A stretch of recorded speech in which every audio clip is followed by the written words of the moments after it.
We are back here on the MCU Rewatch review series. We're talking Avengers Endgame here today. After 20-plus episodes of the podcast, talking Phase 1, Phase 2, Avengers 1, 2, 3, Infinity War, and every other movie in between, it's all built to this. Avengers Endgame, the endgame of the Marvel Cinematic Universe until Phase 4 comes about in a couple months, years, whatever it's going to be at this point. But we're back, as always, with the doc, Chris Mueller, to help me break down Avengers Endgame here today. Chris, how you doing, brother?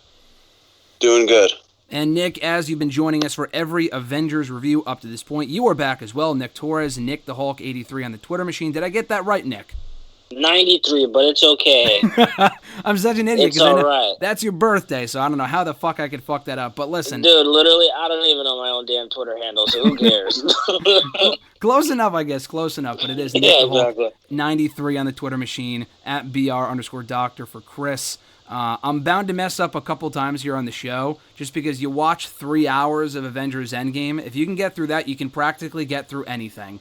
And I know there's a lot of movies out there that are 3 hours long, but this was a trip. Nick and I were just discussing before we went live here about how, we had forgotten that the movie was almost 3 hours in length. And again, there's a lot of movies out there that are almost 3 hours long. I know The Irishman that came out last year was almost 3 hours in length. But when you go to a movie and you're seeing it for the first time, it's a little different as opposed to watching it, I've seen this movie at least probably a dozen times by this point, including half of those times being in theaters. I just love it that much. Right. But yeah, we're talking Avengers Endgame here today. There's so much to get to, every nuance, every detail. So I'll just get to the obvious real quick. Nick, it's 3 hours long. How the hell can you stay awake for 3 hours watching this movie? Are you just that hyped up? Is it that good? How do you do it? The hype is super high. I mean, ending Infinity War the way they did, and then coming into Endgame, you watch the trailer, you're like, all right, stuff is going to go down, like I'm ready. My body is ready for this, So if you went to a midnight showing, you don't care if you're going to be up till 5 in the morning. You're just ready for it, Mm-hmm. So, I don't know.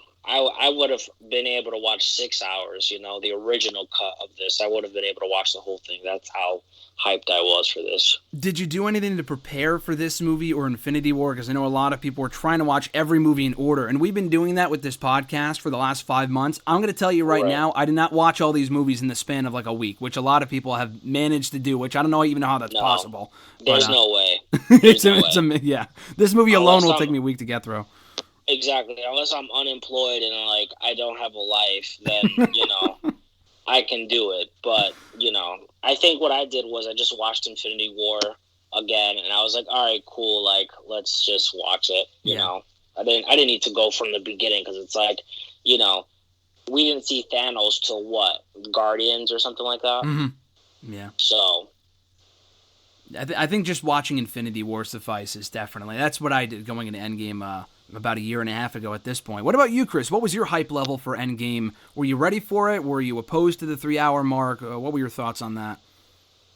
I didn't have a problem with the length because I thought that they did a good job using the time. Oh, yeah. I definitely did not rewatch every single Marvel movie. I probably stopped doing that after the first Avengers or something, just because after that it becomes like I've seen every movie multiple times. I don't need to see them all in order again. So yeah, I probably just watched Infinity War again to prepare, but I was really looking forward to it because I felt like Infinity War did a good job setting it up, and I wasn't sure exactly what they were going to do. I was pretty sure time travel was going to be involved, but I was very curious about the storyline. So yeah, going into it, I didn't care about the 3 hours. What was your experience like, Chris, watching this movie? Did you buy? Because I know when the movie first was announced, not just announced, but when they first put tickets up on sale, they sold out almost immediately, like a month in advance or so. So what was your experience seeing it for the first time? I think I probably waited a week or two. I don't tend to go to crowded theaters. Mm-hmm. Oh, especially in the Chicago area too. Yeah, well, I'm a little bit outside the city, so I have a little bit more leeway with that stuff. But I still just prefer to go see a movie when I know I'm going to be able to hear everything, and I'm not going to have to listen to an entire crowd cheer just because they saw Thor smile or something. Yeah. Well, So I'll ask you that question, Nick. Does that bother you? What kind of crowd did you get here for watching Endgame? Because I know there were a lot of excited people going to see that movie, and I completely empathize with what Chris is saying. Is I tend to be one of those people. I am like that with wrestling. I'm like that with Marvel movies. I'm just like that with everything in general. What kind of crowd did you get going to watch this movie that first night? I think the first time I watched it, I watched it when we used to work at the theater with the employee showing. Mm-hmm. I didn't go see it with a crowd up until I watched it like the second time. Mm-hmm. But to me, like, it doesn't matter too much because it's like it's expected. Like, if you watch it with a crowd, like, whatever. But like, I'm weird. I like the crowd and I like, cheering and stuff. Like, granted, like, I don't need it to be like when Chris Evans pops on the screen or when Chris Hemsworth. Like, I don't need to hear cheers and like, whistling like "damn baby." I don't need to hear all that. But I wanna hear the cheering when like it's meant to be, like when there's action or like they're revealing the characters or whatever. Like that I can be cool with, because I'm not a screamer or a clapper. I'm an internal person. I'd like gasp inside. I know what you mean, yeah. Yeah. But I'm cool with watching it with people, but again, like Chris said, like it has to be a limited amount of people. I can't go with a packed theater, like sitting front row. I can't do that. Yeah, no, I totally understand that. There were a lot of videos that came out in the days that followed the release of the movie that showed like the reactions to some of the scenes in the movie. And again, it's of two things. I guess it's really a matter of preference. But I remember seeing one video, and you've probably seen it before, both of you guys, where, I don't know if I saw it on YouTube or Twitter, but it was the reaction to when Tony said, "I am Iron Man." And like the theater was like, there was so much screaming, like you almost couldn't even hear what he was saying. It was that loud. Yeah. Which, to stuff like that, it's like a little like, can you just shut the fuck up and let me hear it? Especially if I'm watching it for the first time. You know what I mean? Like, I get it and I'm excited, but you can kind of either do it quietly or do it internally, like you said, Nick. I completely agree with that. Depends on the scene. But the build of this movie was insane. Chris, did you like the way that they kind of ended it off with Infinity War and then waited a whole year to kind of leave people in suspense to see what was going to happen next? I mean, it's what they needed to do. If they had tried to release both these movies in the same calendar year, I feel like it wouldn't have been as anticipated. So it's, it was more satisfying than a Star Wars sequel because you usually have to wait a few years for those. With this, it's like you did get kind of an immediate resolution, but there was enough time in between movies to hype you up, No, exactly. I was going to say the same thing, where that's exactly what I thought of with Star Wars, specifically Empire Strikes Back. Now, I wasn't around when that movie came out in 1980, but they had to wait another 3 years for the resolution of the Star Wars saga at that point with Return of the Jedi, with Episode 6, after the cliffhanger that they kind of left you off with in Episode 5. This one, we only had to wait a year. That was 3 years. I forgot to ask you before, Chris. I was going to ask you this. How did you avoid spoilers for the week or two before you went to go see the movie? Do you care about spoilers? How did that whole process go for you? I mean, certain things were spoiled for me ahead of time just because you can't really avoid them if you wait a little while, but I tried to avoid like watching any review videos or anything like that. It was just random comments on Twitter, and most of it was stuff that I knew was going to happen. Like, Thanos is going to get defeated. Certain people are being brought back, if not everybody. So I think the one thing that didn't get spoiled for me was Natasha's death. Oh, really? Wow. I think I managed to avoid getting spoiled on that. I can't remember if Tony's death got spoiled for me or not, but I didn't wait super long, so there wasn't a ton of time, and a lot of people were respecting the whole like no spoilers thing from the Russos because they were really pushing that whole campaign of like, we want people to have time to see this, so if you can, just post your good or bad reactions without details. And it seemed like a lot of people respected that, at least the people that I follow on Twitter. Like, Mm-hmm. I don't follow tons and tons of people outside of the wrestling world. Mm-hmm. So the people that I follow in the entertainment industry weren't posting spoilers, and most of the other people that I follow were just like, oh, the movie was awesome. And that was their tweet, you know? Yeah. No, that's exactly what I did. I was going to say that exact same thing, and I'm very happy you brought that up, Chris, and that I don't know if it's like this with other franchises or fan bases or whatever, but I specifically noted that exact same thing, that exact type of thing where people didn't really spoil this movie until, I want to say until after like a month it came out, maybe 2 or 3 weeks. I forgot exactly when. Was like, I don't know if the Russos said it or if, like as a community. I think it was like a month or something like that. That's when people started like really posting about reviews and spoilers and stuff, which is like awesome because exactly. Yeah, that's how it should be with all franchises. I feel like it shouldn't take like the comic realm to be the only people to do this kind of stuff. Mm-hmm. Yeah, 100%. I mean, with Star Wars, for example, I may have said this in the Infinity War review, but I literally just posted the day I went to go see that first movie back, Episode 7, 5 years ago. I literally just said, hey, going to go see the movie tonight. I don't know if it was on Twitter or on my Facebook page or something. Literally got a response to it on the post that was a fucking picture of Han Solo, and it said Han Solo dies in the new movie. Like, what the fuck, dude? Come on. Exactly. You know what I mean? Like, thanks. Exactly. Like, I know we all know that Thanos is going to get beaten, so that's not really much of a spoiler. The Natasha thing is a spoiler, like Chris said earlier. The fact that you, Chris, did not get that spoiled for you as one of the biggest, kind of surprises. I mean, by the end of the movie, honestly, I just kind of forgot about her personally, but it was still a big moment in the movie itself was her death. So I completely agree with you. And the Russo brothers did that, like, I don't know what exactly it was. It's been a while now, but they were like, Thanos demands your silence, or something along those lines. Yeah, they posted, like, a letter on their Instagram, and it said, like, whatever they wanted to keep people quiet. And it said at the end, Thanos requires your silence, which is awesome. Yeah. It was really cool. It was a great campaign to kind of tie into the movie. I asked you this. Oh, sorry, do you have something to say, Chris? No. Oh, sorry. I thought you were going with something. But I wanted to ask you, Nick, after I asked you this in the Infinity War review, you said you didn't watch any of the trailers for that movie. Did you watch any of the trailers for this one? No. Just kept away from them completely? Yeah, man. Like, Twitter's a dangerous place. Twitter will reveal, like, how you're gonna, like, wake up and eat your breakfast tomorrow. Like, that's how dangerous Twitter is. Yep. So, like, with everything else, though, like, I just kept, like, scrolling by because I'm like, you know what? Like, this is, like, getting to be, I want to be super surprised, with how they decide to take the story. So, yeah, I decided to skip everything. And I didn't get spoiled either with the Natasha thing.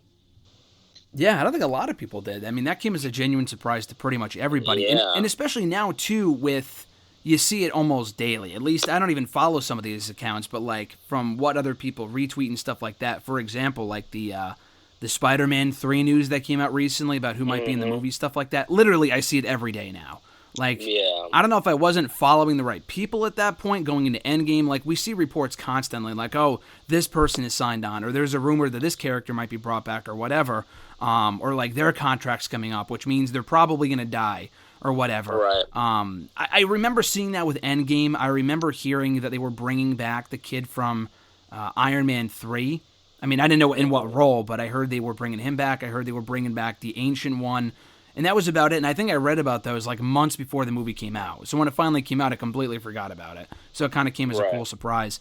Was there any one return, comeback? I asked you, both of you guys this in the last review in the Infinity War one. Was there any one cameo that you really, really liked? Nick, I'll start with you.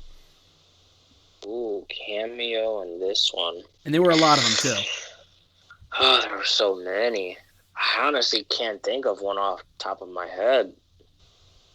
I'm going to say the secretary. I thought that was great. The whole elevator scene was probably one of my favorite parts of the movie.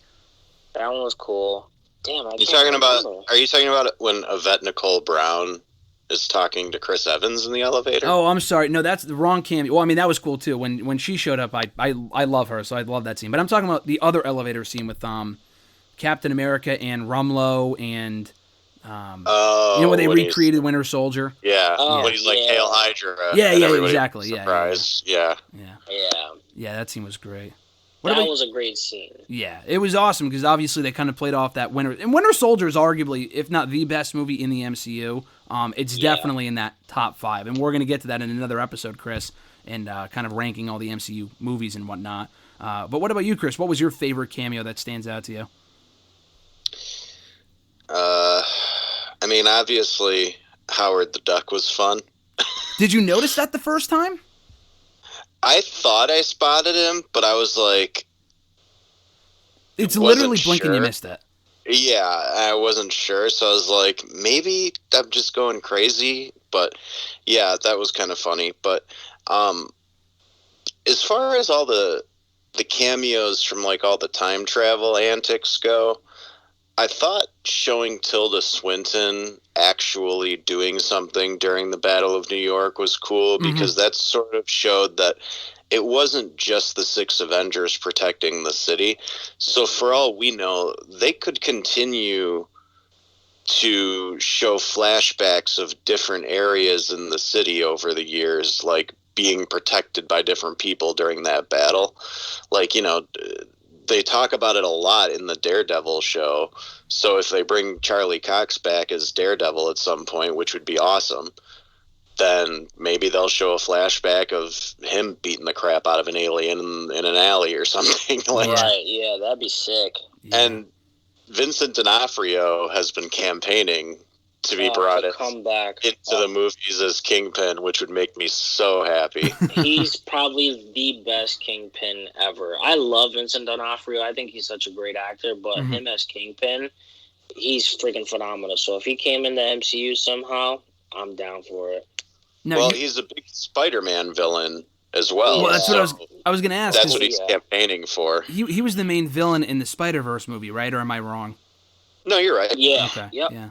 So, well, I mean, again, I know we're a little off topic here with the Spider-Man stuff, but with the whole Spider-Verse stuff being kind of a primary focus apparently for the upcoming 3rd movie, is that a possibility? You think maybe? Yeah. I do think it's a possibility. Yeah, I mean, they've got so many rumors floating around right now, but like the whole possibility of them opening up the multiverse, like, really gives them a lot of leeway to where D'Onofrio could end up playing like a different version of Kingpin, like right, maybe a more comics accurate version that's a little more boisterous and not so awkward. Like the one he plays is very socially awkward and introverted, whereas in the comics and most of the cartoons he's kind of a loudmouth. So it would be interesting to see him play the character slightly differently, which is what I'm hoping they're doing with the whole Jamie Foxx thing, because his version of Electro in Amazing Spider-Man 2 was not good. So I hope they go out with that. Wasn't the rumor that he was going to be doing the more classic Electro from the comics? Well, apparently the rumors that I've read are that he'll be playing a different version of Electro. So maybe it will be this universe's version and not a multiverse thing. But I also heard that he wouldn't have the glowing blue skin. Yeah, I mean, I feel like it really has to tie into that second Amazing Spider-Man movie in some form or fashion, because otherwise why would you have cast Jamie Foxx if you really want to separate it from that villain? So I feel like there's got to be a connection there, even if it doesn't look exactly the same. Well, if they do bring in Maguire to play an older Spider-Man and Garfield to play, a slightly younger Spider-Man than him and do the whole multiverse thing, it would make more sense for them to have that version of Jamie Foxx then. But I don't really mind so much if they're like, yeah, we're going to give this actor another crack at the role. We're just going to do it differently. That doesn't bother me so much, even if they don't tie it to the other thing. I just think that they have the opportunity to do some kind of big interconnected thing, like, bring in Venom, bring in all the live action Spider-Mans. I mean, like, put the Japanese Spider-Man in there, like, fucking do it. Yeah, I saw your tweet from a couple days ago. Like, I don't care, man. I don't care if that actor's like 60 years old now. Put him in the frickin' leotard and get him on there. Like, yeah, it's they have so many things that they could do with it already because Spider-Man's been rebooted so many times. Like, it really needs to happen that Sony and Marvel like continue to work together, because otherwise we're going to get this whole separate thing with Venom and his own universe of Spider-Man characters, and they really should all just be together. Like, I know some people don't want Marvel to control every comic book movie, but it's like they should have their characters. Like, that's the fun of Marvel, is seeing Wolverine team up with Spider-Man once in a while, or seeing the Fantastic Four hang out with the Hulk. Like, you want to see those combinations. So, yeah, I'm looking forward to whatever they do with Spider-Man 3, and now that they've announced, like, Doctor Strange will be in it, and a whole bunch of other people, like, it's really shaping up to be potentially, like, the next big, like, phase starter. Like, they don't have a Thanos anymore, you know? Like, what are they going to do now? And I've heard about the whole Kang the Conqueror being an Ant-Man 3 thing, but I don't know if they're planning on making Kang as big of a threat as he is in the comics, so we'll see. But Spider-Man could be like what carries the MCU into the next phase with this whole multiverse thing, which would be awesome. Well, I mean, I think the cool thing is that they have options. So if it's not Kang, it could also be Doctor Doom. That's been, speculated a lot in the last year or so, I would say. There's a lot of different people they can go for in that spot, but I think it would be important to not kind of rush into establishing a new big bad so soon after Endgame. Like, I know we had obviously Far From Home after this movie, but Black Widow's the next one. I doubt they'll do it there. It might very well be in Spider-Man 3 or in the Doctor Strange Multiverse of Madness whatever movie coming out in a couple of years. Well, speaking of Thanos, would you guys agree, and Chris, will start with you, that the first movie, which I kind of forgot to talk about in our Infinity War review, that was kind of like a Thanos solo film. It was kind of like a Thanos-centric film. That was a tongue twister. This one was more about the Avengers themselves, and not just the Avengers, but specifically the original Avengers. Natasha, Thor, Tony, everybody, Hulk. I think they did a great job of kind of separating the story into two different parts and having the first one be all about the villain, that being Thanos, and then this one be all about the Avengers themselves. Yeah, I mean, it was nice because you knew this was going to be the send-off for some of those characters. So a lot of people were surprised to see all of the new characters like Spider-Man and Black Panther get dusted in Infinity War, but that didn't surprise me at all, because I was like, Endgame is going to be somebody's swan song, so it makes more sense to have those original Avengers be the ones who close out this thing. And yeah, they mixed in some new characters. You had Rocket Raccoon and Gamora running around with them, and it wasn't like it was just those six, but I liked what they did with it, because those are the characters we've been following for years, so it made sense for those to be the characters that we follow at the end of this big, long journey. Yeah, for sure. What about you, Nick? Did you like the way they kind of formatted it between the two films? Oh, yeah, I think, for me, I feel like when the Russo brothers came into play, these movies have just gotten way better. Josh Whedon did his take on it, and when the Russo brothers came in, they just, like, I don't know, like, they just took it to a whole nother tier, like, I love them, like, for this. Like, I think anything that they do now, like, is going to be spectacular, so I feel like if it was anybody else, Thanos wouldn't be as awful and scary as he is in these films, Yeah. Like, if he was introduced in the first one, like, more than what he was introduced before, I don't think he would be as evil and as scary as this version is. Well, I've asked you guys this before, and just to kind of go on of what you just said, Nick, about how Thanos and the direction they took him in instead. Obviously, he mentioned the death thing at the end of the first Avengers film. Do you think that was a Joss Whedon idea, but before the Russo brothers took over, they kind of took them in a new direction, or do you think what they did was always the plan? I think we talked, like we said before, like I think he just threw Thanos in there just because. I don't think they really had a secure plan. Yep. But piggybacking off of what Josh Whedon did, and I think Marvel realized, like, oh shit, like Josh Whedon did a smart thing by doing this, because this character is probably like the best one to tease to and to you know, make everybody like worried, you know. Mm-hmm. So that's where I feel like that's the way that this happened, you know. Yeah, no, it's interesting because you look at the first Avengers film, which is great in and of itself, just on its own, but you can tell it's more of a Joss Whedon movie as opposed to this one. It's just a completely different feel. This one and Infinity War both.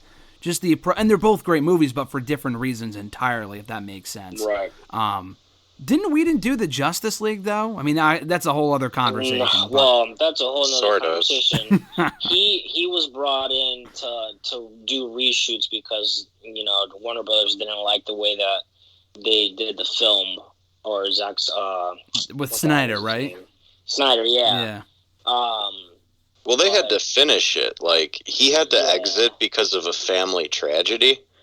Right. Something with, like, I don't know if it was his kid or something. His kid committed suicide. Oh, God. Is that what it is? Okay. Yeah, so, yeah. But I think they got rid of him on purpose, though. I don't think that was really truly because of that, because he was so invested in that, you know? Yeah. Yeah, but he left like 30% of the movie unfilmed, so I know that we came in and changed a bunch of stuff, and now there's all those things with like Ray Fisher accusing him of being, you know, toxic or whatever, and that's a whole nother bag of cats, but I am looking forward to whatever the Snyder Cut ends up being, just because, like, I want a better version of that movie, so if they have a better version of that movie, I'm all for it. Hopefully. Now, so stick on that topic. Now, let's say, like, they were to remake the first two Avengers movies with the Russo brothers or somebody else. Would you appreciate those same movies that we were given by Whedon, or would you, if they, like, made them way better, the first two, how would you feel? I think it would be completely different, because the Justice League movie was a letdown, and the first two Avengers, even though some people don't care for Ultron, they're both good movies, and the first one especially is still, like, up there for me in Marvel movies. So if they remade the other ones, it would just be for the sake of making a different version. Right. At least with this, they're like trying to improve on what was essentially a failed product. So right. Yeah, I don't think it would be the same thing at all. Well, Justice League didn't really have the same build-up that Avengers did, at least that first film. No. I mean, it had Iron Man, you had Hulk, which again wasn't the greatest movie, but it still counts. You had the second Iron Man movie, you had Captain America, you had Thor, whereas Justice League had what exactly? Because Aquaman came out after. They had Man of Steel. But these people are played by different actors. You had Superman, Batman versus Superman, and you had Wonder Woman. Those were everything that preceded Justice League. And Batman versus Superman literally just had short clips of the Flash and Cyborg. So, I mean, Justice League had the unfortunate task of introducing brand new characters, whereas with Avengers, at least all those characters had been in something, so you knew them a little bit. Yeah. Well, aside from, like, Hawkeye, because he was in Thor for, like, maybe 5 to 10 minutes. But other than that, though, the main characters were all introduced and had their own main movies, and, that's a whole other issue. But, I think Marvel kind of mastered that formula to a T. Again, we're all over the place with this thing here, so I'm not going to exactly go in order. We're just kind of discussing just random topics. But we were talking about this before, Nick, before we got started here, about how in the opening, so a couple different things. The opening scene of Hawkeye, the very first scene that we see in the movie is of Hawkeye's family, and they get dusted. And then they kind of cut to Iron Man up in the spaceship with Nebula, and they get saved by, Captain Marvel, blah, blah, blah. which was all very well done. I thought the choice to open with Hawkeye's family was interesting. Especially, again, he doesn't really have much of a... Not that he doesn't have a character arc, because he does, and they've done a good job with it, but they've never really primarily focused on him, and we talked about it in the Ultron review a while ago, where he was kind of a main component compared to the first Avengers, where he was a complete afterthought for 90% of the movie.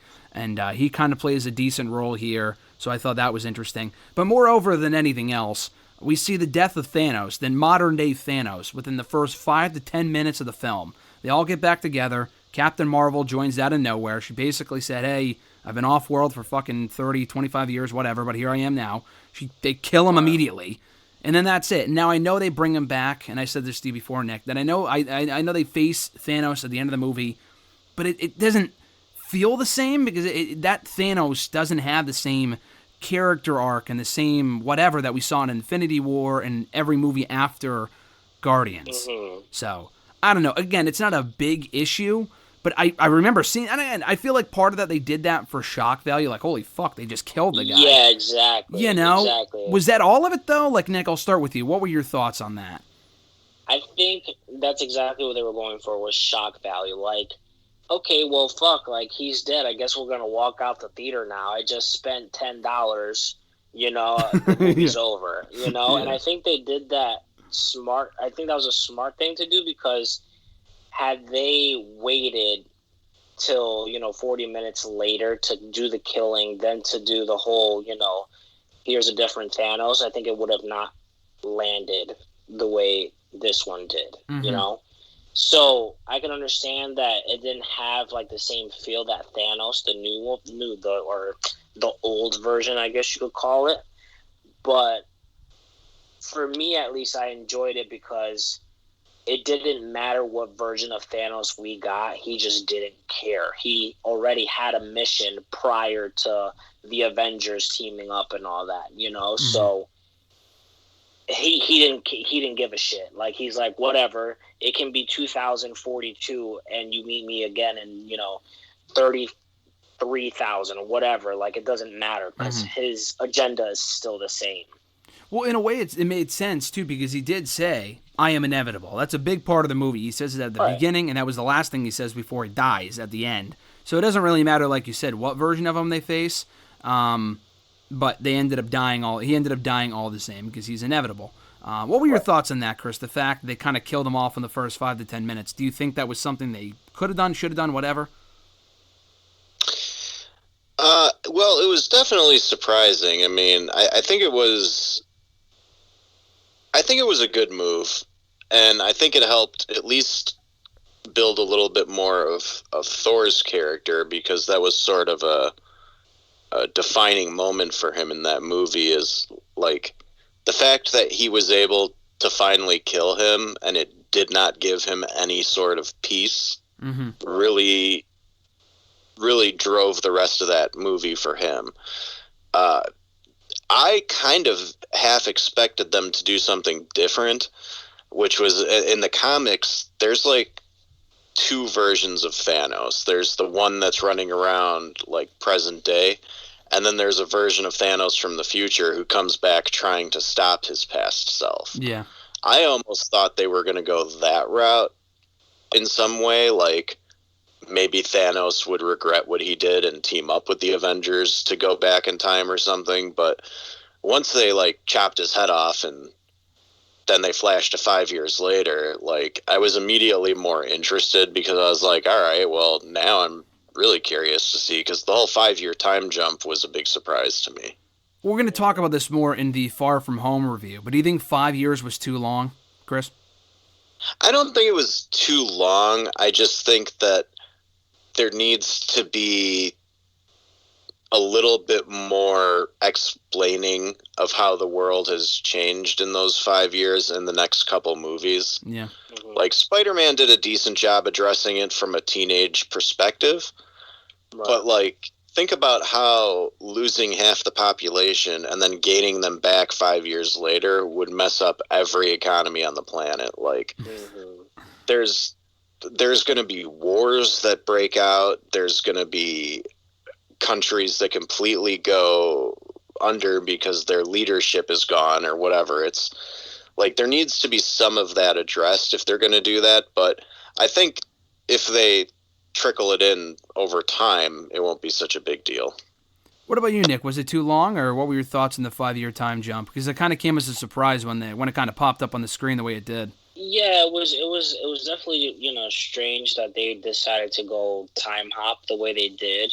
But I felt like it was okay. Like once we saw the 5 years later happen, and then we saw Scott, coming back from the quantum realm, and then seeing his name on the death, plaques or whatever, like, to me, that made it feel like, oh shit, like, this is real, like, this is no joke. And then seeing, the world the way it was, the way he was seeing it on the streets, like, how fucked it was, like, it just made it even more realistic. Like, what happened in the previous film, really did a number on the world, and like Chris said, it would be nice if they explained a little bit more, like if they were to do like some side movie, that'd be really interesting to see, like, how the world handled itself with all these people gone, Yeah, definitely. And even just to see like what the remaining Avengers were doing in that time, like, that'd be cool.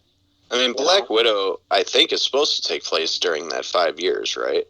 I think it's supposed to take place before Infinity War, I think. Yeah. I thought. See, I thought I read that it was supposed to take place between the two.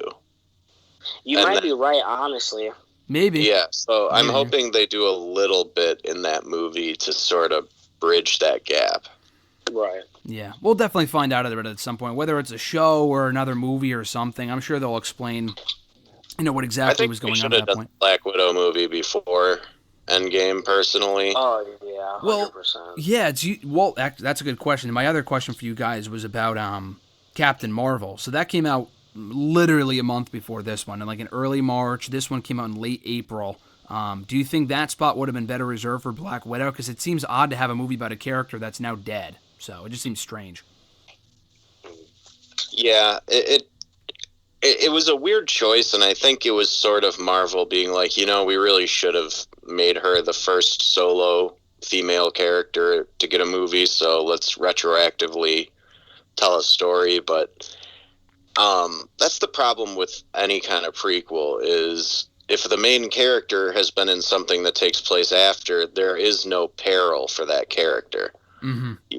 We know she's not going to die in this Black Widow movie. Yeah. So the only other thing we need to worry about is the other characters, who most of which are probably going to be just one-off characters for that movie.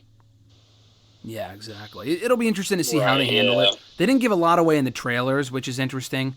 Maybe there's a reason for that. I mean, obviously, I know the movie it hasn't come out yet, and it was supposed to months ago. But even leading up to it, like in March, when they were releasing more and more trailers, like the final trailer for it, they still didn't give much of an indication as to when it's supposed to be, what the fuck it's even about. Like, it's kind of confusing, and I feel like they might have done that by design, so we'll see. But yeah, do you think they should have had that Black Widow movie in that spot, Nick?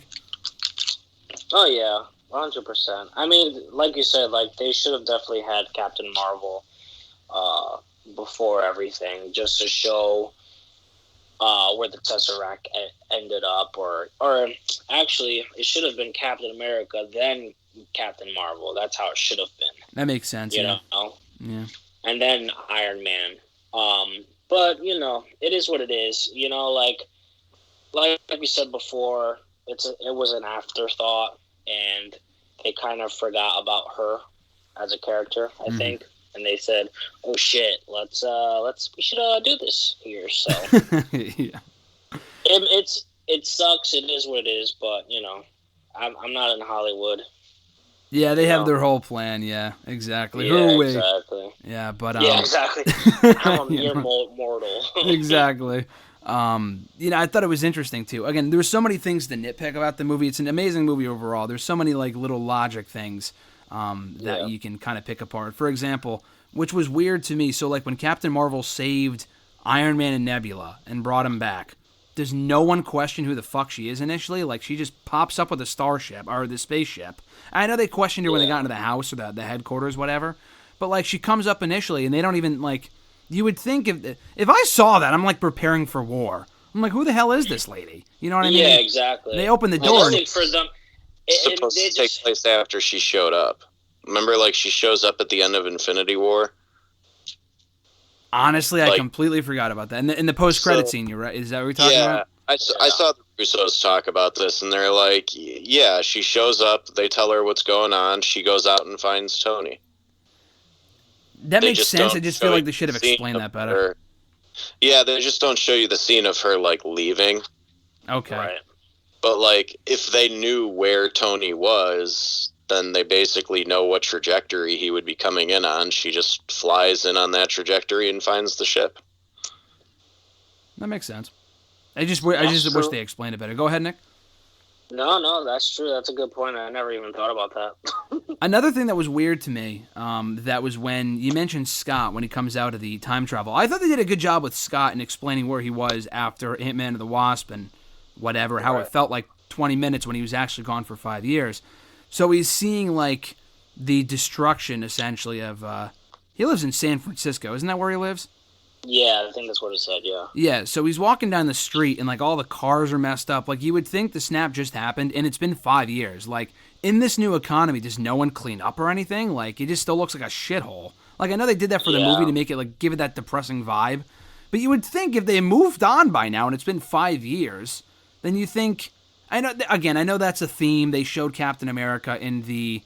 What's it called? Like, the group therapy, whatever. Like, I understand that, but... You would think that some of these people would have moved on 5 years later. Like, it's not like it's been, like, a couple months. So, or at least make it look a little bit better than it did. Again, that's just purely nitpicking. But, the post-snap stuff should better be explained. I completely agree with you guys on that. There's so many things about this movie that are great. The character arcs kind of just coming full circle for Captain America, which is great. Tony Stark finally getting the...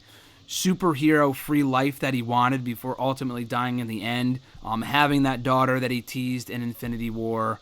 Kind of just riding off into the sunset with Pepper and having the cabin home, blah, blah, blah. I thought that stuff was great. Hulk's transformation is probably what people had the biggest issue with and how they don't really... He explains it, but we don't really see anything, and it's a complete 180 from how we last saw him in Infinity War. So being the Hulk expert, Nick, I'll ask you, and I'm sure we talked about this already, but your thoughts on the Professor Hulk debut in this film. It's mixed emotions for me.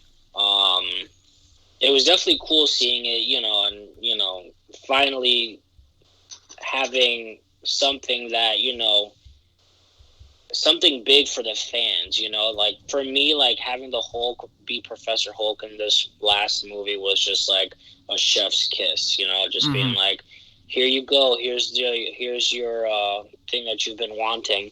Do I like this version a lot? No, not really. They made him still too campy, a little too like, chippy for me. I feel like if there was a little bit more like raw emotion in there mixed along, I feel like that would have been better. But I thought it was cool seeing him talk as the being in the Hulk's body and talking normal. I finally was like, oh, this is awesome, Yeah. What about you, Chris, and how Professor Hulk kind of came across in this movie? Well, the first half of this movie or so is a little depressing. Like, there's a little bit of a downer vibe for the first half of the movie, and he was sort of like the lighthearted part of the first half of the movie, so I kind of liked it in that aspect. They definitely glossed over the whole thing. He's just like, oh yeah, 18 months in the Gamma Lab, and look at me now. And like, okay, yeah, fine. You don't want to show the transformation. I get that there's only so much they can do with the Hulk because of the movie rights, but it was a little sudden and jarring, especially because, like, in Infinity War, it's got this whole problem with, he can't get the Hulk to come out, and then they just sort of move on from that without really showing a resolution. So it was a little weird, but again, we can't see every moment in these characters' lives, so they have to pick and choose, and I guess they felt like the transformation into Professor Hulk wasn't as important as potentially using him for, like, some comedy. Yeah, I mean, it was already a 3-hour movie, so there really wasn't much more they can include. I thought it might be like a deleted scene or something like that, but it wasn't even that. There was a deleted scene with Hulk, but it might have been... I don't even remember what it was. But it wasn't... I don't know either. I haven't seen all the deleted scenes. Well, the fact that we can't remember means it wasn't notable. I mean, it wasn't memorable. I know it wasn't even fully animated. I remember that. But it might have been some brief interaction he had with Tony or something like that. I don't remember. But were you going to say something, Chris? Yeah, I was going to say, I just love Valkyrie's line when he goes and they find Thor in the little village that he's at. And she just looks at him and she's like, I think I liked you better either of the other ways. Yeah, exactly. Like that, as soon as I saw that, I'm like, oh my God, do you know how many fans are going to repeat that? Like, yeah.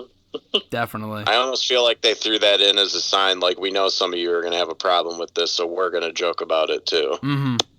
Definitely. I mean, again, that was probably one of the, from what I had seen anyway, one of the bigger criticisms of this film was the Professor Hulk thing. I want to talk about the time travel thing in a moment, but you mentioned Thor, so we'll address that real quick. I don't really think that was a criticism, because I feel like a lot of people enjoyed Fat Thor and the way that he kind of came across in this film. I know a lot of people were hoping for the badass Thor that we got at the end of Infinity War for him to kind of come back here. I don't really know how that would have happened with the way the time stuff kind of worked. He wasn't going to get in shape immediately, so I'm not exactly sure how that would have happened. But obviously they made him kind of it was kind of like the comic relief for most of the movie. But it's a very relatable character, and it makes sense after everything that he endured over the course of those 5 years prior to that point. And he's probably the most sympathetic character in the entire MCU, which is crazy because, he starts out as this unstoppable, god-esque character in Thor 1. And then from that movie in 2011 up until Infinity War, or Endgame rather, in 2019, he loses his mom, his dad, his girlfriend, his friends, his entire home planet. I'm sure there's many, many more people I'm forgetting here. Obviously some of the Avengers as well. The guy's gone through so much loss and whatever. It's actually a great character. They just kind of played off for comedy, which ended up working as well. Like the Big Lebowski reference, that was great from Tony when they went in the headquarters or whatever. That was hilarious. Obviously, the whole video game thing, the Fortnite, was one of my favorite parts of the entire movie. So what about you, Nick? How did you feel about the whole Fat Thor thing? Did it offend you? Did it bother you? Or were you one of those people that enjoyed the character and what they were kind of going for there? I enjoyed it. I feel like, if anything, it added more sympathy to the whole realization of what really happened. What were the remnants of him killing Thor or killing Thanos, and all his family dying. Like, it didn't matter to him. Like, he still had that raw emotion, So the comedy was good, but the comedy was a disguise of sadness. You know what I mean? And everybody kind of saw it. The way he acted, Chris Hemsworth, he really portrayed, like, yeah, I'm being funny. Like, yeah, I don't care. I'm happy, but I'm still fucking sad. Like, everything that went on, I'm still really, really sad. Like, nothing has changed for me, And I feel like that, for me, like, the way he did it was just, like, perfect, I don't know if that's how you felt with it, but at least for me, like, that's how I took it as, No, I agree. And like I was saying earlier, to kind of go off what I said, I don't want to be, hypocritical here when I said, it's been 5 years. You would think most of these people would have moved on by now. For Thor specifically, this guy's been through a fucking lot. Like, it's not just the snap happened and he lost, like, I lost Jane or something or whatever. But no, like, she dumped him. His mom was murdered. Like, his dad died. He had to kill his sister. Like, all this other shit. Like, that's some pretty traumatic shit. It's not just like one or two of those things, Like, he lost his entire home planet. He had to watch Loki die too. I completely forgot about that. Everyone, so many people are dying. I completely forgot about that too. Yeah, exactly. He had to watch that Heimdall died right in front of him. All his closest friends, like, everybody all freaking vanished. You know, and like, he's got friends with this new team up, but for him, it's like, these are still not my people. Like, this is not my world. I still miss everybody, like, Thor went through a whole bunch in this whole, like, all these phases. Yeah, exactly. So what about you, Chris? What were your thoughts on the way Thor kind of came across in the film, and his kind of his depressing tone and whatever? Did you like it, or was it one of those things where it's like, it's not the Thor that I know, and therefore you didn't like it? Well, I mean, there's decades of Thor comic history, so there's a lot of different Thors, but I actually thought it was an interesting decision because, for one, Thor is the last character you expect to develop any form of PTSD. Mm-hmm. So the fact that he's the character who suffered that kind of mental break is kind of shows you like how much Thanos really affected them. Even though he was able to kill Thanos, it did not fix anything. Mm-hmm. And like the whole thing with him being fat, like I understand some people weren't happy with that. They're like, that shouldn't be the punchline, but at the same time, like that is again a very realistic reaction. Like some people when they get depressed will do that. So like yeah, there was some jokes at his expense due to the size. I mean, that's just the world we live in, unfortunately, but I liked the direction that they took with it, and I thought it was an interesting way to go with him because we've seen Thor in so many different places now. Like we've seen, the dark dour Thor from Thor: The Dark World. We've seen the funny Thor. Now we've seen the PTSD Thor, and like who knows what we're gonna get next. Yeah, no, definitely. And I think another important thing to note too is that I really like the approach they took with the character because he was very entertaining, but I like the message they were trying to send there with him. And I mean, it was emotional. It was you can kind of relate to it type of thing. But they have that with almost all of the characters. And we were discussing this before, Nick, about how he reunites with his mom at from the scene from Thor 2, from the Dark World, which was cool. But not just Thor reuniting with his mom, who we never really got to see much of in the first and second film. I think you and I have discussed this before, Chris, and when we reviewed Thor, about how they kind of underutilized. Renee Russo is the name of the actress, right? Yeah. Yeah. They didn't really do a ton with her in those first two movies, so I thought for her to come back and have the role that she did in this film to kind of show Thor, kind of make him believe in himself again, I thought was great. But not just Thor, but like the moment that Tony had with his dad was awesome. Because that goes back to like the first or second Iron Man movie and the relationship they've always had, and his death, or they showed Tony's dad's death in what was it, Civil War a couple of years ago before this as well. Obviously, Captain America reuniting with Peggy Carter was great. That's been like his character arc since his very first movie. The death of Black Widow, it sounds sad because she's the only one. I mean, I guess Tony dies too, but she's probably I would probably rank that 4 behind the other 3 moments I just mentioned. But there's a lot of emotional moments in this film. I really like how they kind of tied everything together, and the attention to detail with this movie is so super well done, and that's why it makes for such a great film. But what about you, Nick? What were your thoughts, not just on the Thor mom reunion, but Tony reuniting with his dad, getting that moment, Cap and Peggy, the death of Black Widow? I'm just kind of bunching it all into one here. Yeah, I think it's very sentimental. Like, it's like you're seeing all these characters that you've watched for so many years go back to their history and their past and have these little moments just to help them get over whatever they're feeling internally, So it's almost like seeing their family, or, the death of Black Widow.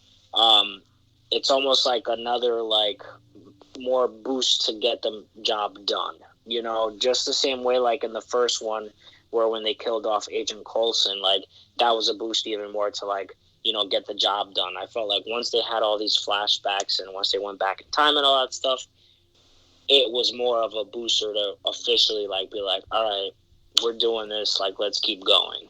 Yeah, I think it was a great effective use of the time travel too, to not just go back and revisit movies, which I thought was awesome. Don't get me wrong, it was really cool to see. And you always like to see the crossovers between different films and stuff. But I think even more so than that, they used the time travel to kind of tie up a lot of loose ends with Captain America, Tony, Thor, pretty much everybody.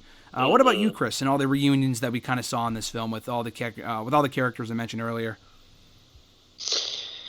Yeah, I think they did a good job making it entertaining without being overly cheesy. Like, waiting until the end for Cap and Peggy's reunion was better than having it happen at the base. You know, like giving you that little tease of him seeing her sort of almost planted that seed of like, you know what, he's going to use time travel to go back and be with her. Like, now he knows he can. And the whole like Tony getting a little bit of closure with his father was nice. You know, they did a good job with all that. I think the thing I liked the best about the time travel aspect of this was what they did with Gamora. No, not Gamora, sorry, Nebula. Mm-hmm. Yep. Like, I thought, to me, even though a lot of people would say, like, you know, the main focus is obviously the original Avengers, like, she was one of the most important parts of the movie, and I thought, frankly, had one of the most interesting roles. She did. I mean, it was interesting, too, because, again, there's been so many characters over the course of the MCU who have said, I'm going to be the one to kill Thanos. You can't have them all kill Thanos. It's primarily going to be one person at the end of the day. So she was probably never going to do it, but she played such a big role in helping his defeat. And I thought the interaction that she had with her 2014 self, the relationship with her and Gamora kind of coming full circle was cool. Everything about it I thought was really, really well done.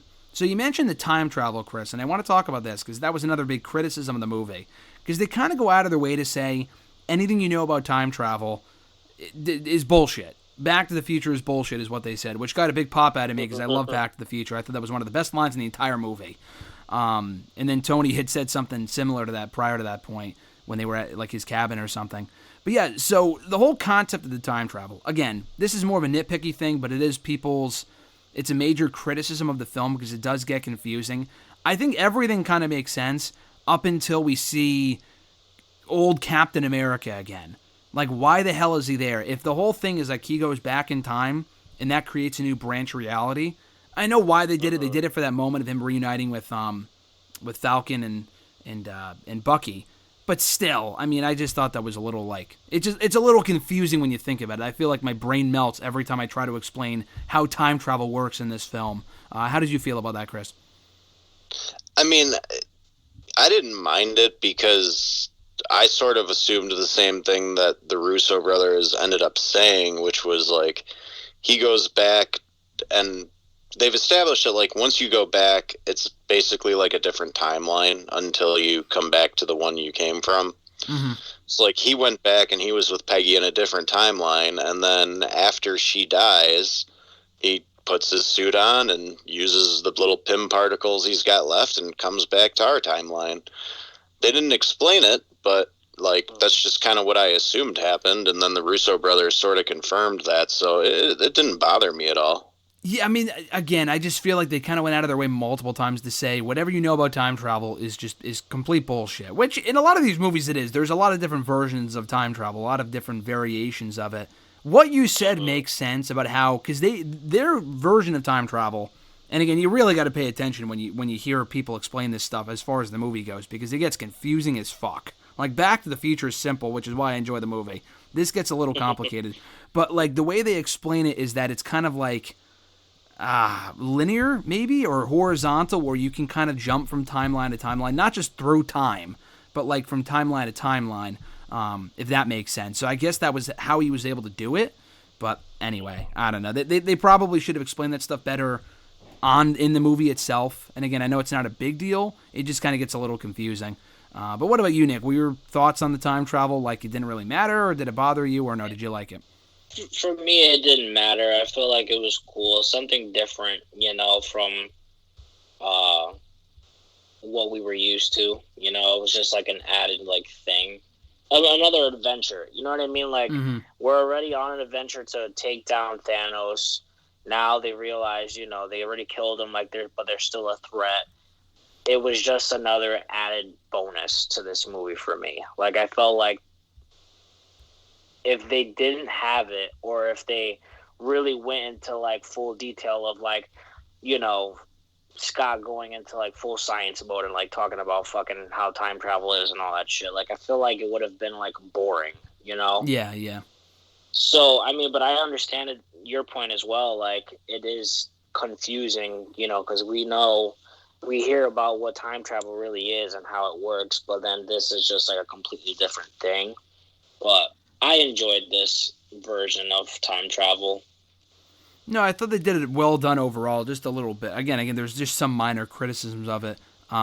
With Tony specifically, he figures out the whole how to do time travel in what feels like 10 minutes. Which, again, exactly. It's a fucking movie, so it's whatever. I mean, whatever. The guy's a super genius, so I guess that's their explanation. But he's like, oh, you just kind of twist this here. It's like, oh, we got a thing to go back through time. Again, they only have so much time. Yeah. I don't want to watch a 3-hour movie of them trying to figure out time travel. You know, fucking Doc and Marty didn't have that issue. They just kind of got the plutonium and then they did it. So, again, I get it. But, like, whatever. But, you know, whatever. I guess that's... I mean, what it is, it didn't really bother me, you know? No, yeah. Yeah, so... Whatever. I can see why it would bother. I can see why it would bother somebody else. Like if a scientist who loves Marvel came and saw the, you know what I mean? Like I can see why they would get pissed off about it. Yeah, you know? I can understand that. But I thought the way that they found out the location of each Infinity Stone was really cool. And then they, you know, Thor gets up and he's talking about how he lost his girlfriend and how he like basically misses her and whatever with Jane Foster, which was hilarious. That whole scene was just great. The interaction between everyone, which you don't see a lot in this film because everyone separates like soon after to go find the stones. So I thought that was really cool. And then you have, when they kind of came to the conclusion that one of the stones was in New York. All three of them were in New York at the same time. And that was when you see the Ancient One helping out during the Battle of New York, which I thought was really cool. Because like Chris explained earlier, it kind of explains where these people were during the Battle of New York. It's not like they were just sitting home watching Netflix or something. Like, oh, the Avengers will take care of it. Like, just because we don't see it doesn't mean it doesn't happen. But it was nice to see it acknowledged on screen as opposed to like the Doctor Strange director saying, oh, they helped out during the Battle of New York. Well, can you fucking show that in the movie at all? Like, I get it's tough. Yeah, exactly. But they did that here, which I thought was cool. Again, not many major plot points, but just some minor things. The, Loki still being alive thing was interesting, obviously setting the stage for his own show. I thought that whole scene, the reenactment of Battle of New York, was one of my favorite parts of the entire movie. Yeah, mine too. The elevator scene, like I said, with Hail Hydra was just amazing. Kind of a callback to Winter Soldier. Again, Captain America versus Captain America, that was awesome too. That was probably my favorite, 20 minutes in the entire movie. Is there any one part, Nick, I'll start with you, that kind of stands out as being your favorite scene, moment of the film? The New York flashback was probably my favorite moment. But obviously, the ending, the final, climax is by far the best in any cinematic franchise, to me at least. Yeah.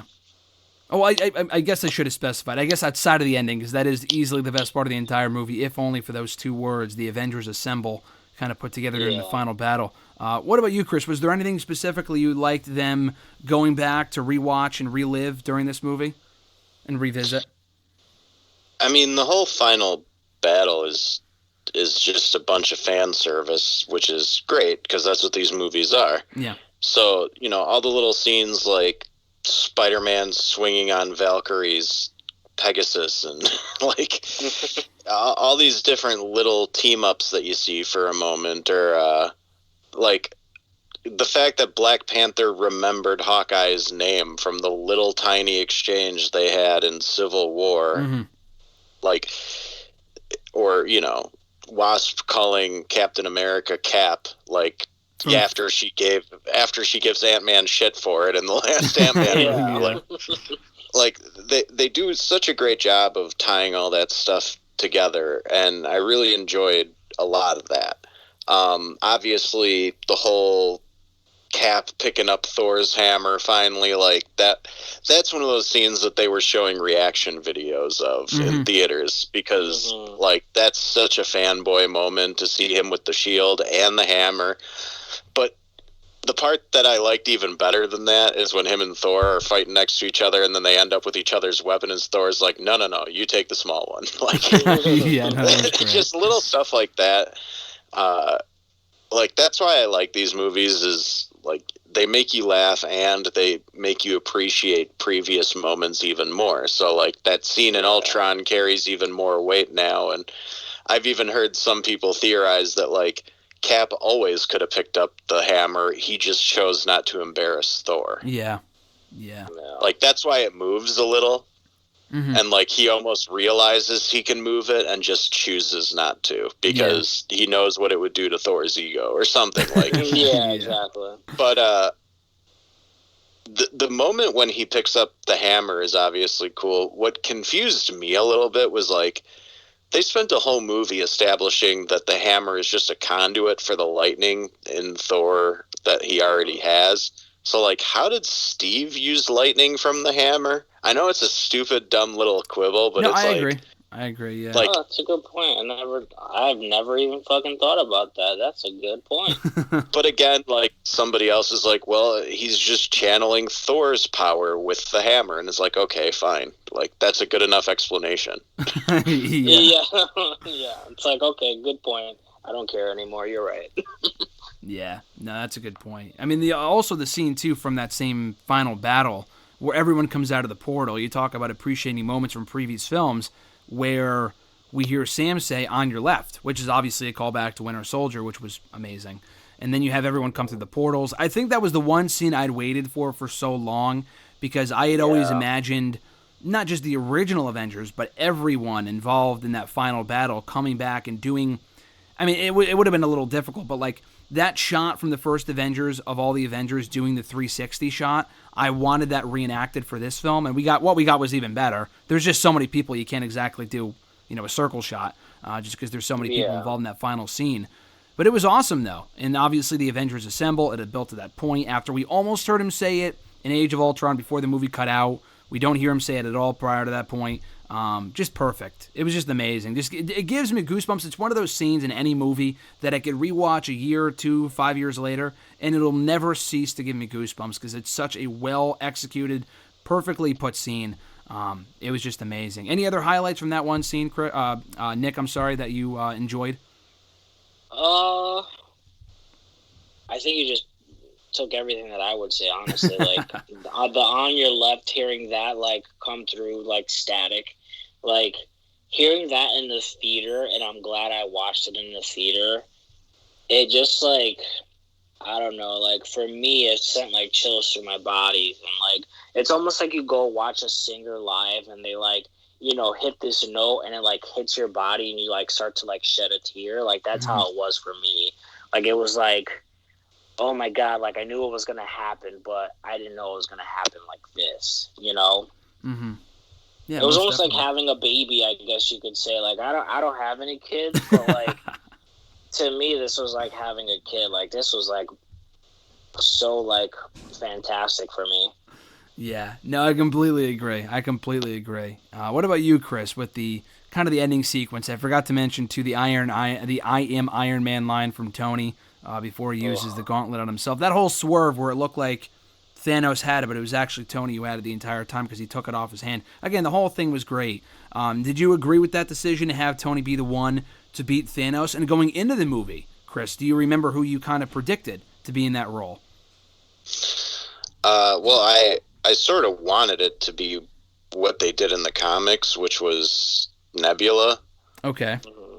Like, she doesn't kill him, she just reverses the snap. But it made sense that it was Tony, because Iron Man was the foundation for all of this. And Infinity War, like, there's that one brief little moment where they establish that Thanos knows who Tony is. Yeah.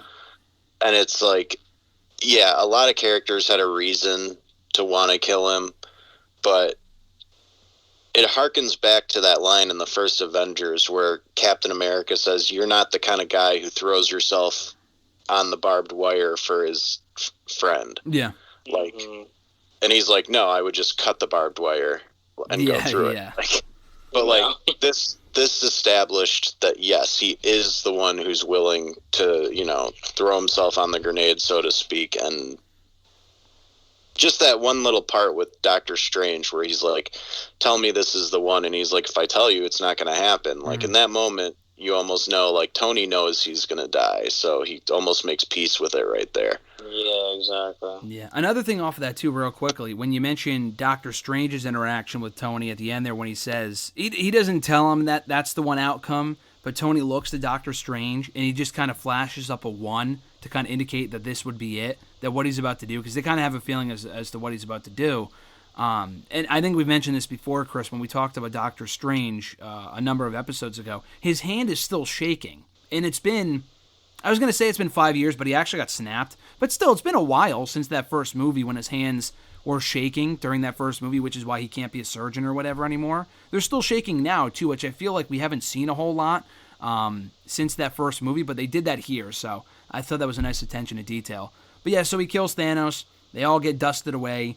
Nick, any chance we see Thanos return? He died, but, I guess if someone has the gauntlet or gets all the stones again, they could just wish him back. Well, I would hope they don't do that. I mean, I could see it, maybe 10 years, 15 years down the line. Maybe they do that, bring them back. But for right now, I don't foresee it happening. What about you, Chris? Well, there was a joke going around recently, and I don't know if it's as much of a rumor as it is a joke, but apparently one of the original casting ideas for Iron Man was Tom Cruise. And supposedly Marvel had reached out to him to do a cameo as a multiverse Iron Man from, a different Earth. Okay. That'd be cool. So that's maybe they throw that in the Spider-Man. Yeah, that's what I was thinking. That's the only way I could really see them actually bringing him back.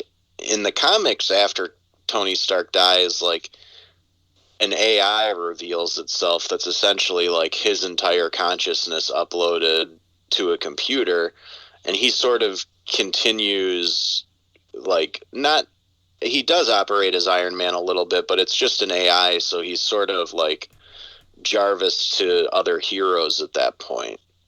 Yeah. So they could get Downey to just do some voiceover, and he could be the voice in Spider-Man's suit or something, who knows, but I don't want them to actually bring back an alive Robert Downey Jr. Tony Stark, just because it would cheapen the death.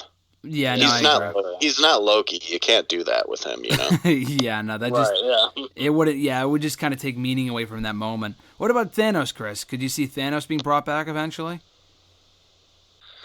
I'd rather they bring his son in, because Thanos has a son named Thane. Okay. Who's kind of even more powerful than his father, and even defeated his father a few times in the comics. So I think that would be a better way to go than bringing back another Thanos, because at this point, two Thanos from two different timelines are dead. So what are they going to bring a third one? It would be overkill. So yeah, it'd be cool if they brought his son in though, but that should be way down the line. No, I agree. There is still a version of 2014 where he's not there. So, I mean, they could always, I don't know if they would revisit that, because the 2014 Thanos left to go to modern day. He kind of skipped ahead to a different timeline, traveled ahead in time, whatever. So, there's a version of that of 2014 where nothing happens with Thanos at all, which I guess is a good thing. I don't know if they would ever explain that. Which, if you think about it, also means the Guardians of the Galaxy never form, because they never send Gamora to get the stone from Peter. True. All that never happens. So, there is a timeline out there where there's a lot of different stuff, but I don't think they'll really revisit that. I think they'll be more likely to visit alternate universe stuff in the future, because that's more interesting. Yeah, no, I agree. Final few questions for you guys. No end credit scene here. Nothing. Probably one of, not the only movie to have done that up to this point with no post-credit scene. What they had instead I thought was great. It was kind of like a final curtain call for everyone involved in the MCU and in this movie specifically, which was cool with the Avengers music in the background. You could hear the clanging from the initial Iron Man movie at the very, very end of the movie, which was cool. But that's it. There's no actual scene. So, Nick, were you disappointed that there wasn't a scene, or were you like, okay, if there's any movie to not do a post-credit scene, this would be it? Right, yeah, exactly.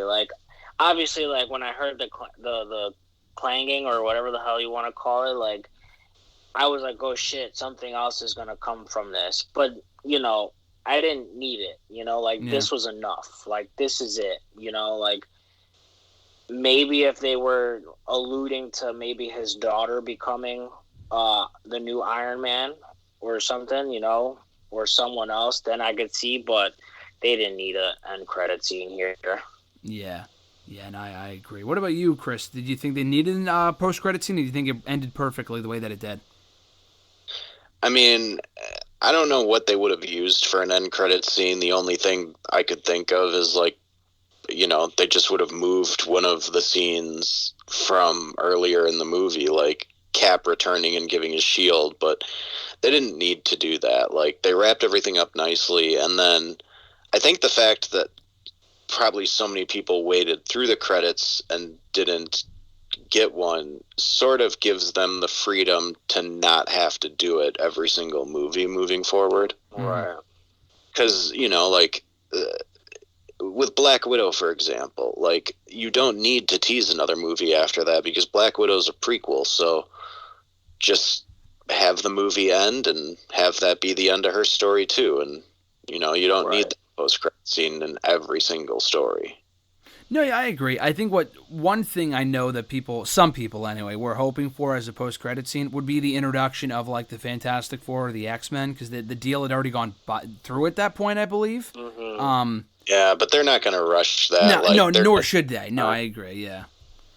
Yeah. Well, I mean, that was just one thing. I think that people were like, oh, maybe they'll use this as an opportunity. I mean, why would you? I mean, come on. This is the Endgame. This is not the start of a new era quite yet. And I know we had Far From Home a couple of months later, but other than that, they never really pushed anything forward. So I thought the way they did it was perfect.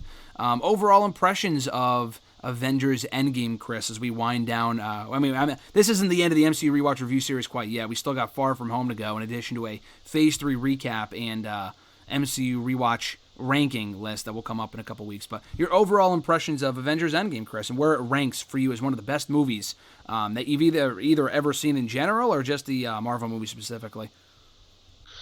I mean, it's definitely, within the top 10 for Marvel movies. I still have to think about where I would place it overall, because I think I prefer Infinity War if I have to compare the two, just because there's certain things about Infinity War that I really enjoyed. But, I thought it was, it was a good way to close everything out. Like, there's nothing wrong with the movie at all. I loved so many parts of it, and I thought it did a good job with a lot of little character details. So it's a very strong entry into the Marvel universe. Yeah, I mean, I have no complaints. Yeah, I thought it was again not perfect, but I thought it was as good as it possibly could be. Definitely satisfying after waiting a whole year for it, and really, 11 years for it, dating back to the first Iron Man movie. Just the perfect way to kind of wrap everything up from a storyline standpoint, leave people satisfied with what we had, and then also look forward to the future without a future that doesn't have Captain America in it, or Iron Man, or Thanos, or Black Widow, or whatever. Hawkeye probably too, because he's probably like officially retired now. As we kind of begin this new era of Disney Plus shows, new characters, new movies, and all of that will be coming down the pipeline in 2021 and beyond. But what about you, Nick? Your overall impressions of Avengers Endgame? It's a 10 out of 10 for me. 2 thumbs up, 100%. I don't know, as in ranking, I would have to, like Chris said, I would have to look back and like really go through them all, but I would say definitely like top 5 for me. Yeah. I think Winter Soldier is still number 1 for me. Like, that movie just like is fantastic in all ways, and it doesn't feel like a superhero Marvel movie for me, Mm-hmm. Definitely. Yeah. Well, kind of going off that real quick, what were your thoughts on the criticism from Martin Scorsese last year about how these superhero movies aren't kind of real movies? They're not real cinema. Which is crazy to me because, any director or a person who loves film and story, like, they shouldn't care what defines an actual movie. It's all about story and telling a story. If a movie can tell a story, or if someone can tell a story, it doesn't matter. If it was shit and they made all these movies and nobody saw them and nobody cared about them, then I can agree with him. But for him to be the person that he is, the caliber that he has, just is almost like a slap in the face to anybody who wants to make movies. You know, it's like, okay, well, I guess I'm not going to be good enough if the older guys, you know, don't think that my movie is a movie, you know, which is absurd. I mean, like, you know, you can't sit here and tell me that you read somebody else's work that's good and you're going to say, oh, well, they're not really a writer, so it doesn't qualify, you know? Yeah. What about you, Chris? What were your thoughts on those whole comments? I mean, film is very wide open. Like, you know, it can be whatever people want it to be. Anything that's on film is a film. I mean, the problem I have is, like, I like Scorsese movies as much as the next guy, but let's face it, he's got a very specific niche. It's like, right. How many times do I need to see a story about an Irish or Italian criminal? Mob. Right, yeah. Exactly. Like, he's made a lot of movies, and a lot of them are very similar in the story and content, and I just feel like with him, it's just a matter of being from a different generation, and, like, it's not for him, and that's fine.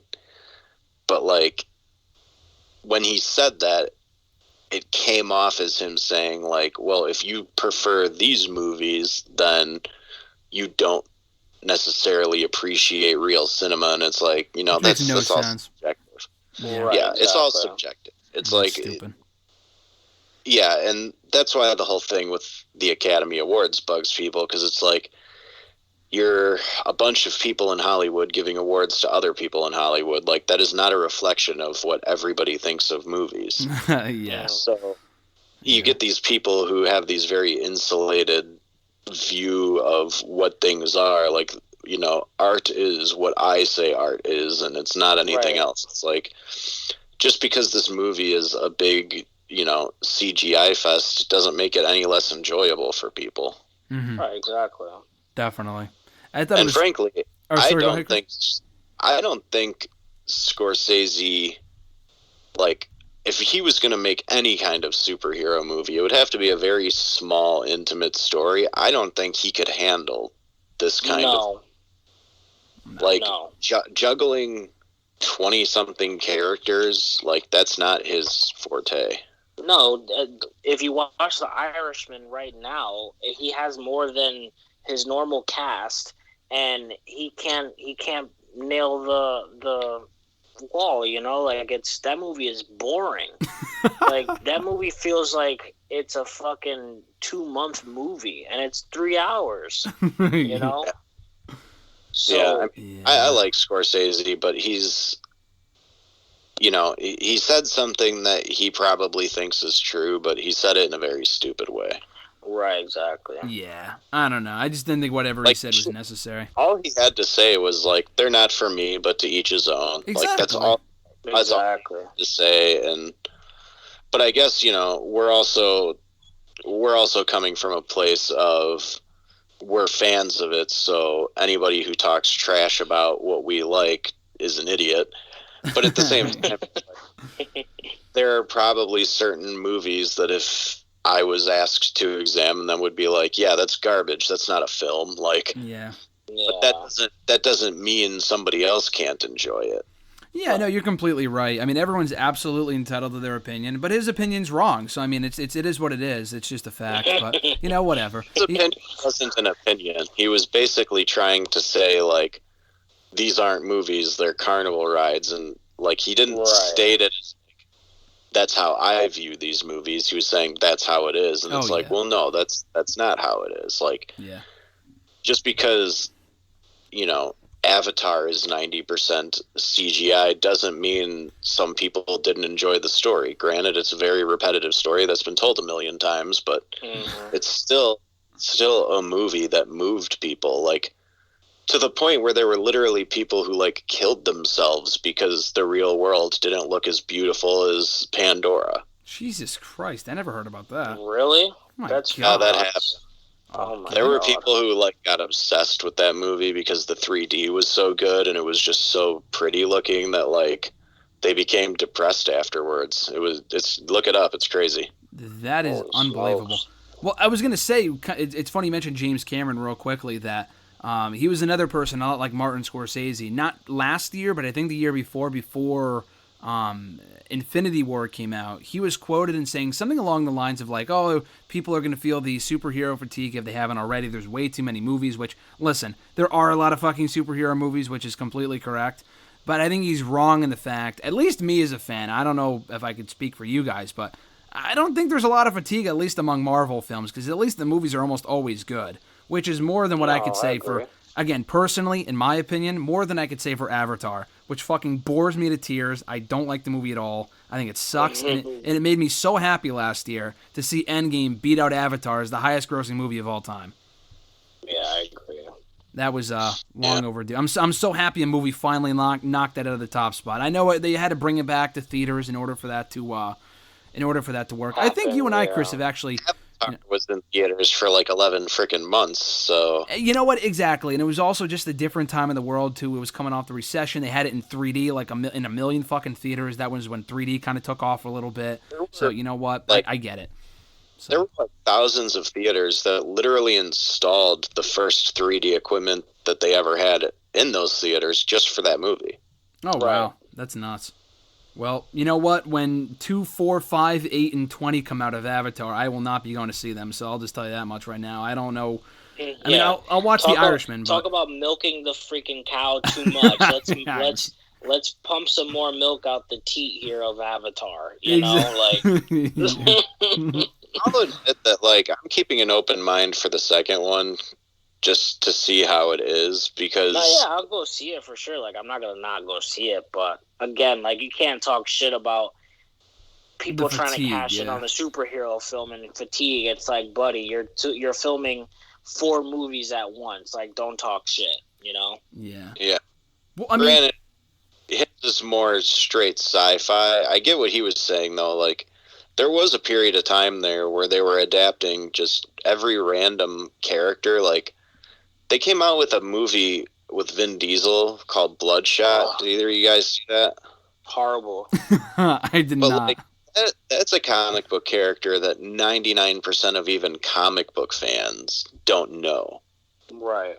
And because he's not Marvel, he's not DC, he's, from one of those smaller imprints. And, like, they're starting to adapt so many characters. So there was a period of time where I bet people were feeling superhero fatigue, but also we're getting to a point where they're making so many different adaptations that they are starting to branch out and feel different. Like Logan feels very different from Avengers Endgame, which, feels very different from all the stuff that we're probably going to be getting in the next year. So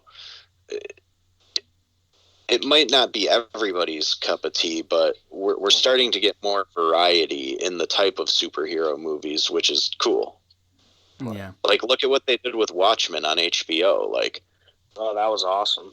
I mean, that like won awards and got praised for like finally teaching people about the whole Tulsa incident, and like it's just crazy what they're finally able to do with these characters now that they're being taken seriously.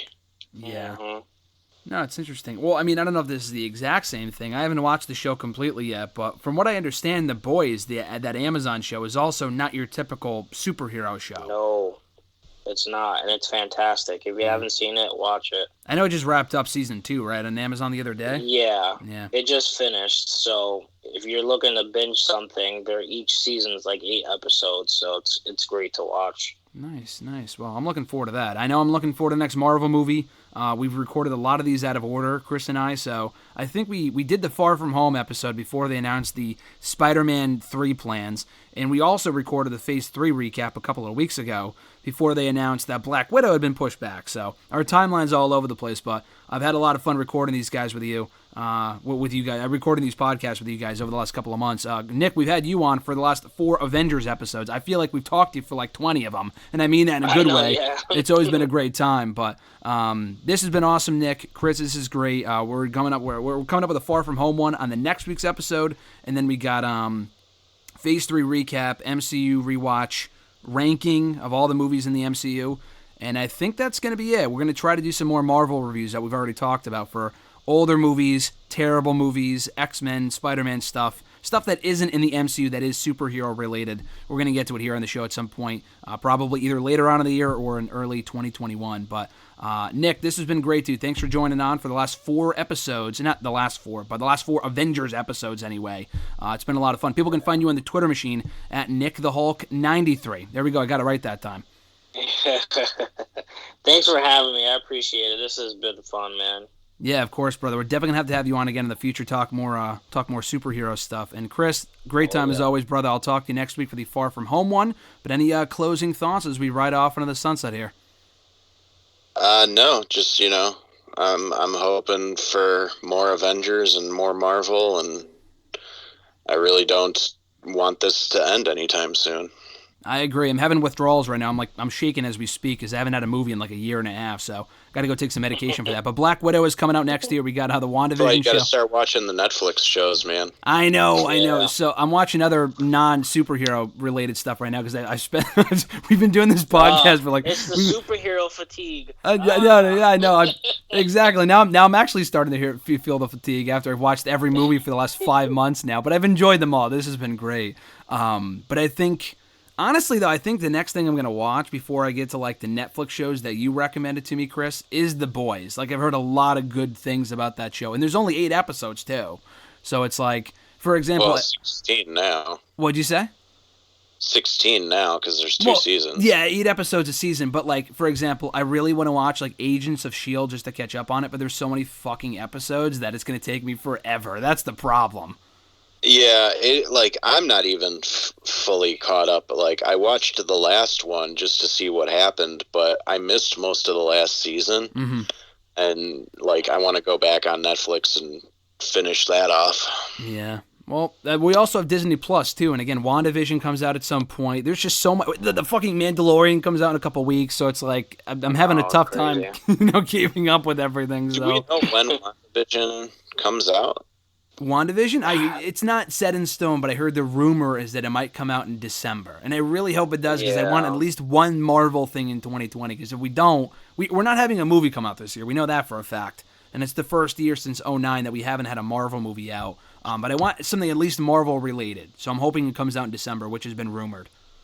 Yeah, that is what it looks like they've confirmed. They just haven't set a date yet. So maybe they'll just drop it one day and people will be surprised. Well, you know what they could do, too? The Mandalorian, I think, would wrap up around Christmas time. So they might have a debut, like, on either... Christmas Day's on a Friday this year. Just throwing that out there. So if they want to drop it on Christmas Day, listen, that might be the best gift they'll get all year. Just saying. So yeah, exactly. I'm looking forward to that. Which it's a show I wasn't super pumped for originally, but because we've had literally nothing all year, if they came out with a fucking another Howard the Duck movie in December, I would go to see that shit 10 times. You know what I mean? Like, I'm just ready for something. We're gonna watch the original and do that with Rob. So we are. We definitely will, and I'm looking forward to that as well. The Howard the Duck cameo in this movie especially got me excited because I'm like, you know what? It'd be funny if Howard the Duck. I can't wait to hear your reaction to this movie. Oh God! People seeing that movie for the first time as adults is always weird.